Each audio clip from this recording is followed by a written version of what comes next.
আল্লাহর প্রত্যেকটা দিন আমি কষ্টে কাটাই। আর এই স্কুল জীবন কেমন সেটাও আমি জানি না। আমার মায়ের ছেলেবেলায় এক হাতে কর্ম আর এক হাতে কলম ধরা বলছিল, বাবা কোন থেকে বেছে নিবি? আরে কলম তোর নতুন জীবন যাবে, সুন্দর জীবন যাবে। আর কর্ম দিন রাত তোরে সূর্যের তাপে পড়াবে, কোন থেকে বেছে নিবি? আমি ওই সুন্দর জীবনের কথা ভাবি নাই, আমি শুধু ভাবছি আমার মায়ের চোখের পানির কথা।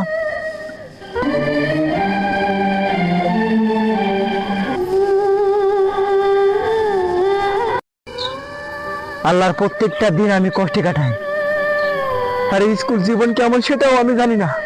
আমার মায়ের ছেলেবেলায় এক হাতে কর্ম আর এক হাতে কলম ধরা বলছিল, বাবা কোন থেকে বেছে নিবি? আরে কলম তোর নতুন জীবন যাবে, সুন্দর জীবন যাবে। আর কর্ম দিন রাত তোরে সূর্যের তাপে পড়াবে, কোন থেকে বেছে নিবি? আমি ওই সুন্দর জীবনের কথা ভাবি নাই, আমি শুধু ভাবছি আমার মায়ের চোখের পানির কথা।